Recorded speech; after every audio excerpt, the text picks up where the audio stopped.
automation,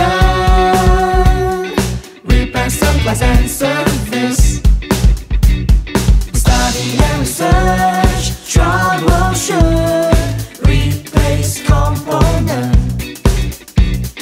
ensure quality, repair machine, improve machinery efficiency.